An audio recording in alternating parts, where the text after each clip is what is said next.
anar a buscar fons com bojos no és una bona estratègia, no? I per tant, el que et demana sempre quan vas a buscar fons europeus és que la Unió Europea té una determinada agenda política i estratègica i per tant té unes prioritats, no? I a l'entorn d'aquestes prioritats tu has de tenir una aposta, una aportació de valor i per tant la teva estratègia també ha d'estar una mica alineada o molt alineada amb aquelles prioritats que es defineixen des d'Europa, no? I per tant, aquí, en aquest cas, a Mataró, quan es va fer l'exercici d'elaboració del Mataró 2022, ja es va fer, diguéssim, en aquella època, diguéssim, 2016-2017, sobre el marc europeu de l'Europa 2020, no? El marc europeu que apostava per un creixement intel·ligent, sostenible, inclusiu i, per tant, ja l'estratègia de ciutat es va bastir sobre aquest marc general europeu, cosa que també possibilita i et dona més oportunitats que quan vas a buscar fons a l'exterior, les teves apostes estratègiques que estan basades en les necessitats locals ja responen d'alguna manera a l'orientació que busca Europa, no? I per tant, jo crec que hi ha una primera consideració a fer a dir tenir una estratègia local alineada amb les prioritats europees ja és un punt a favor i crec que des de que es va elaborar el Mataró 22, tu abans en parlaves, el fet que ara estiguem gestionant un nombre significatiu de projectes europeus no és una casualitat, també és una conseqüència de l'enfocament que es va fer i del recorregut en aquest sentit. Europa funciona amb pressupostos a 6 anys, no? I per tant, aprova un pressupost per tota la legislatura. I, per tant, això, el no anar any a any, com sí que anem a les administracions, en aquest cas l'administració local, el que permet és tenir una mirada o poder desenvolupar projectes amb un cert mig termini i, per tant, tenir una estabilitat, una certesa, no? I una informació prèvia sobre quines són les prioritats a 6 anys vista, no? Llavors, Europa defineix aquests marcs, que són el marc financer plurianual. Ara estem, diguéssim, finalitzant el 2014-2020, que era el marc anterior. Pensem que són marcs de 6 anys, però que normalment són 6 anys més una pròrroga de 3 en el qual tu pots acabar de gastar aquest finançament. I ara mateix el que s'està definint seran o són els reglaments i, per tant, quins seran els fons per al període 21-27. Per tant, ara estem en un moment d'impàs entre que s'estan acabant de gastar o de concedir els fons del 14-20 i s'estan definint les prioritats, els mecanismes, les convocatòries del 21-27. Però, en definitiva, el fet de treballar amb aquests períodes de programació de 6 anys fa que, en aquest cas, les entitats locals que vulguem o pretenem accedir a finançament europeu, treballem amb un marc de 6 anys, amb unes prioritats clares per als propers 6 anys i, en molts casos, també amb una previsió de quines seran les convocatòries o, si més no, quins seran el que en el marc de finançament europeu en diuen tòpics o en diuen calls. Per tant, quins seran aquells elements que estructuraran les convocatòries i, per tant, les possibilitats de finançament.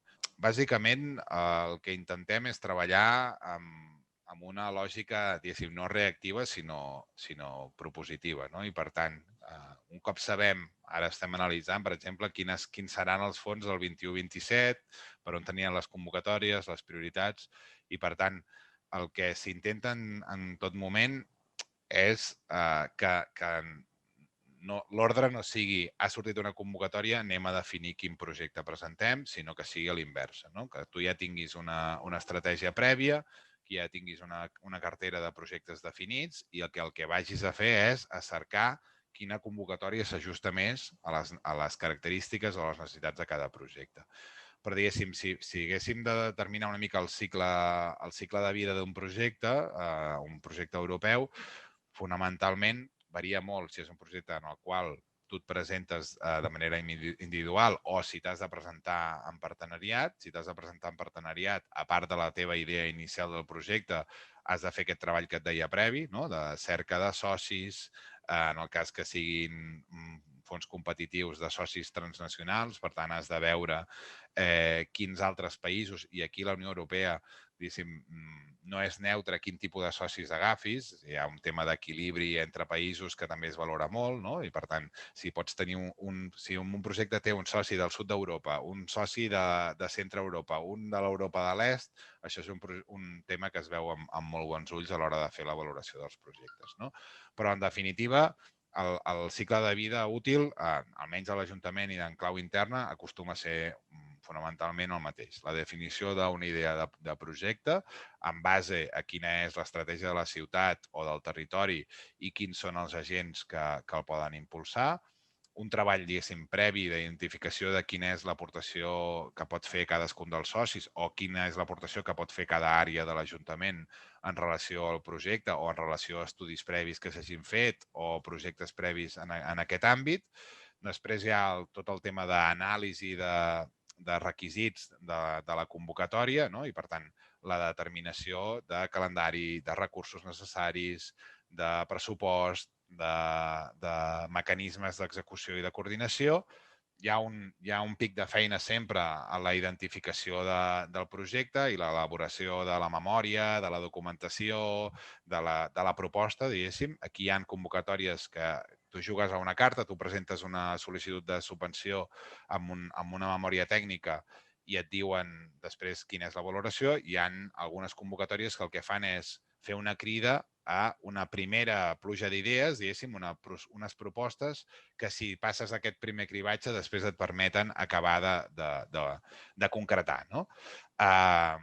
I després, un cop s'ha presentat el projecte pròpiament dit, hi ha la valoració i la resolució, que pot ser positiva, diguéssim, o negativa, s'inicia tot el procés de creació de l'equip de projecte, de determinació de calendaris, de mecanismes de seguiment, de governança i, per tant, tota la pròpia execució, que en molts casos, diguéssim, o la majoria de casos, requereix d'un esforç i d'una càrrega de treball superior a la fase prèvia, no?, de conceptualització. Pensem que els projectes europeus, i així ha de ser, perquè són diners públics, tenen unes exigències, diguéssim, de control, de seguiment, de justificació bastant més exigents, diguéssim, que part de l'activitat administrativa que fem en molts casos en un ajuntament, no? Com que ha de passar per diversos nivells administratius de supervisió o de fiscalització, hi ha una dificultat afegida en aquest sentit, no?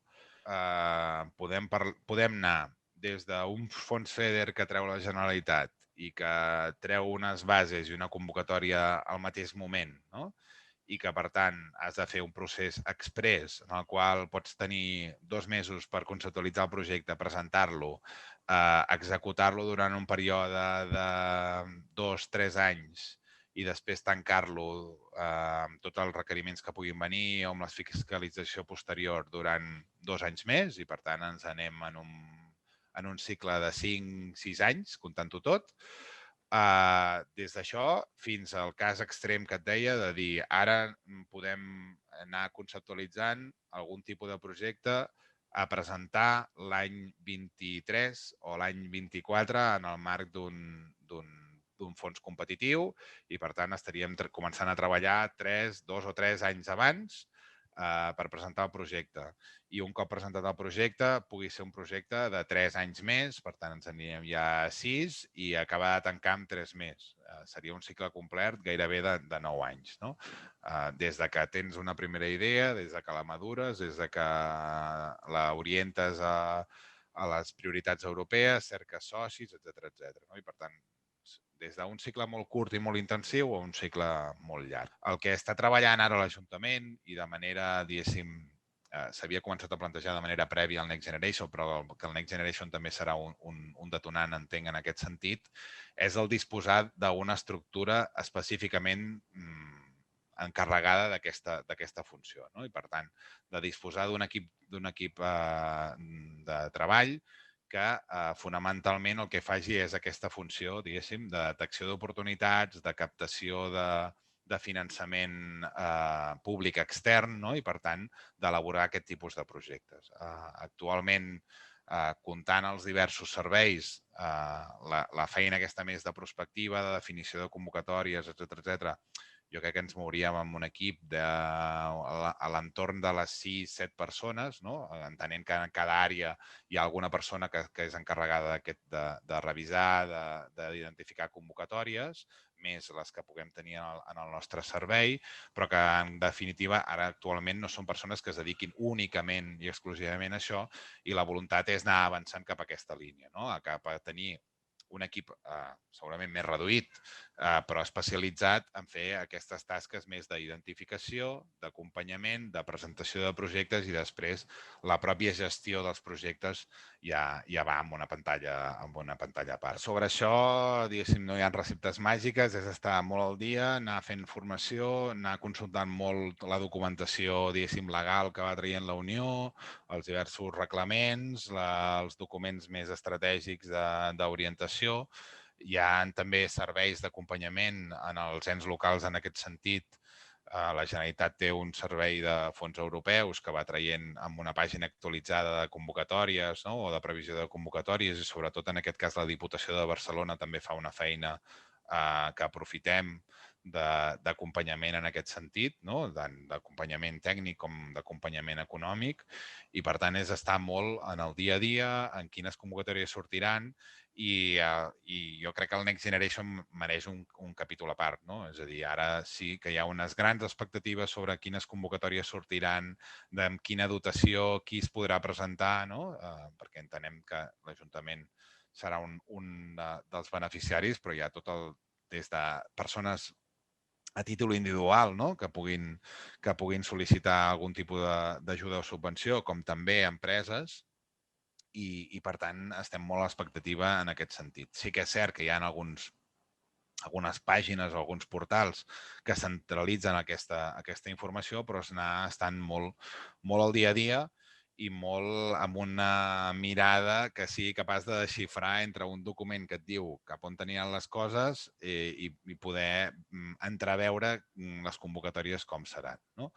De totes maneres, com et deia abans, el fet que hi hagi en el pressupost ordinari de la Unió aquest marc de 6 anys i que cada 6 anys es defineixin una mica les prioritats i les regles de joc, està clar.